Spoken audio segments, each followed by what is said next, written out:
Hey, welcome aboard everybody, welcome back.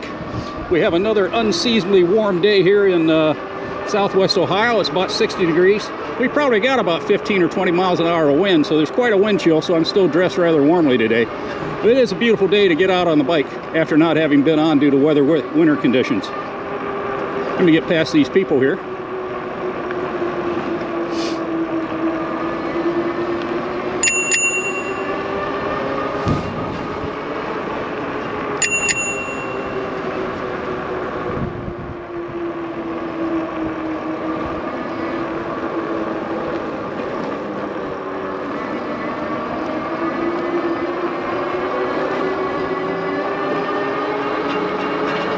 Okay, once again, welcome aboard to E-Bike Adventures with Freight Dog Danny. I'm Danny. I'm a retired airline pilot and a retired Air Force pilot, and I've hauled cargo and people all around the world for most of my adult life, and hence the name Freight Dog Danny. I'm gonna get all these people by me. Okay, we're good to go.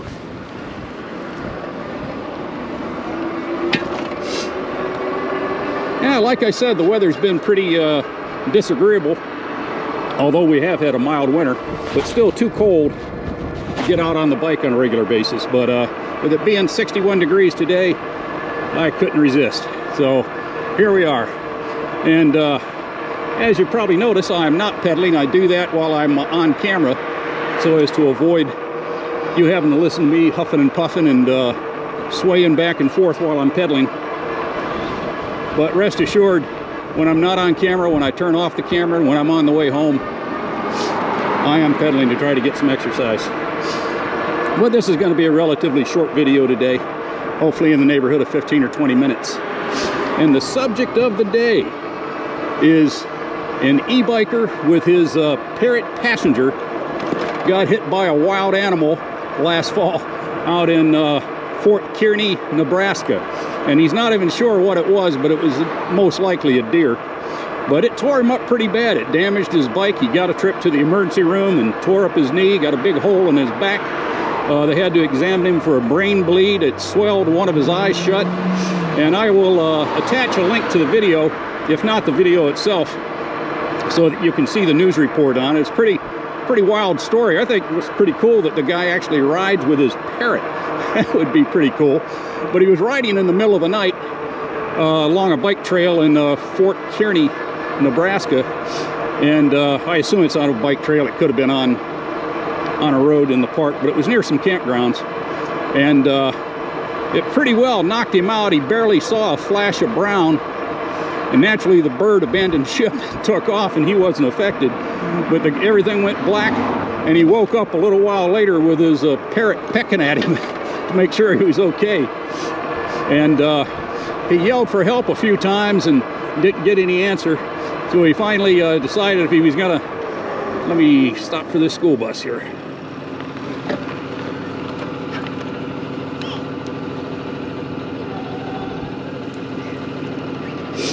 Yeah, like I said,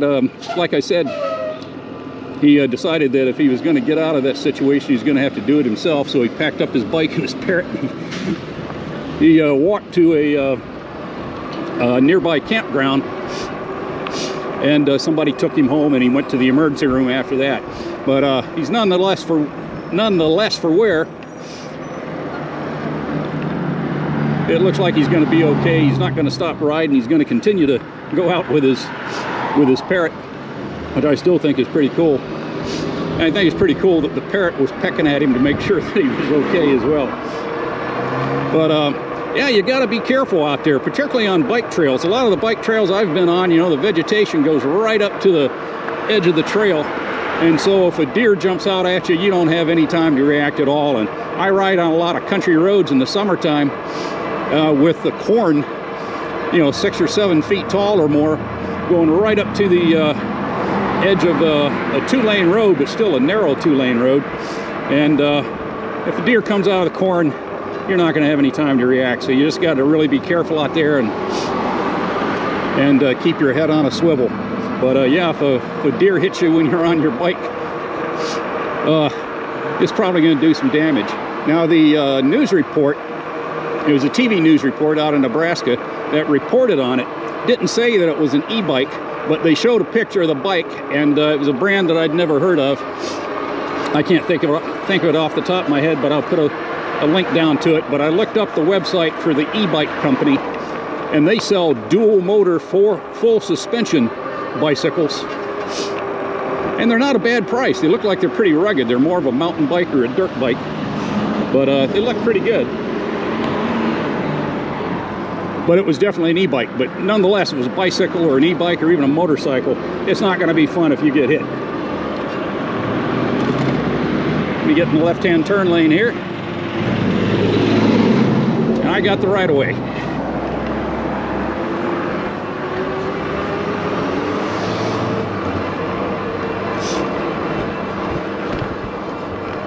All right, below that report on the guy getting hit by a deer, or again, he never did positively identify what the animal was. He just said that he saw a flash of brown. So as fast as it happened, had to have been a deer.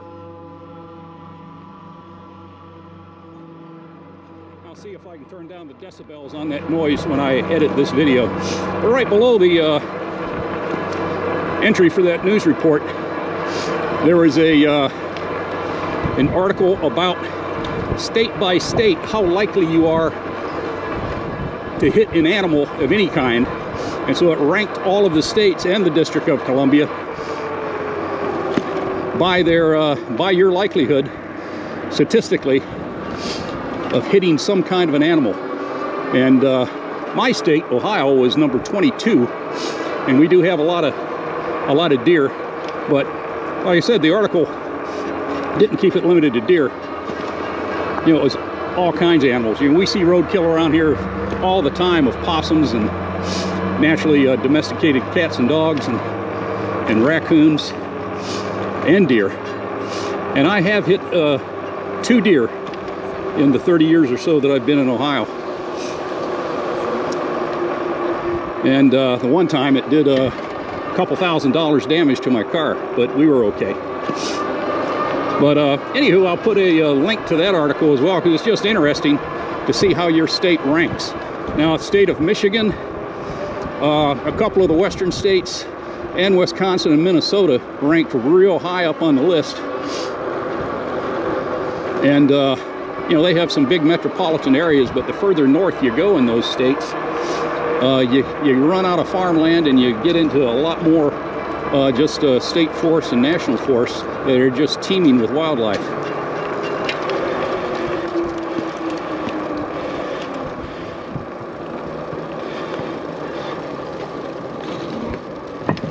Hi.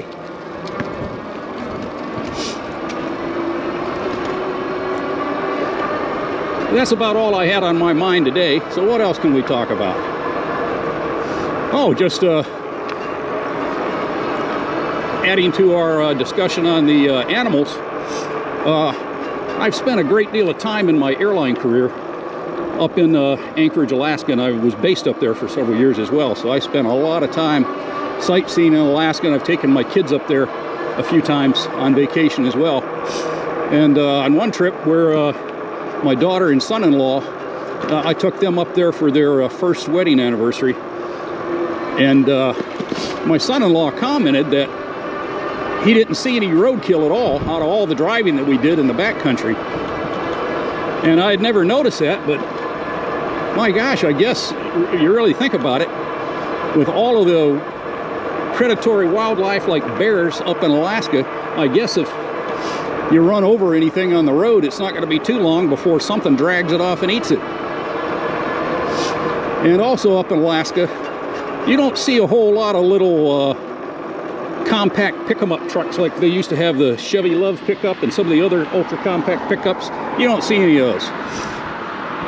If you hit a moose with one of those itty-bitty pick-em-up trucks, all you've done is knock him off his feet and plowed him right into your windshield.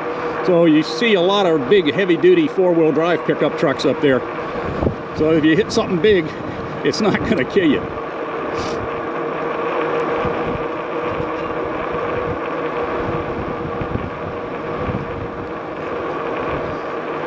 Next month, Mrs. Freight Dog and I have a condo rented down in Gulf Shores, Alabama, which is a real nice place if you haven't been there. It's the same white sugar sand beaches that you see in the panhandle of Florida, but it's a lot less touristy than places like Panama City Beach, Myrtle Beach, and places like that. And rather than travel with our e-bikes, we're just going to see if we can rent some e-bikes while we're down there. Now, Mrs. Freight Dog has not gotten an e-bike yet. Earlier in the summer, she had some spinal surgery that prevented her from getting on the e-bike bandwagon with me. And so this will be her opportunity to get on board an e-bike and see if she likes it, and then I won't have to ride alone anymore. But before we get any further, I want you guys to take the opportunity to smash that like button, the notification bell, and the subscribe button, and also leave me some comments below. This is a telemarketer. Let me get rid of him.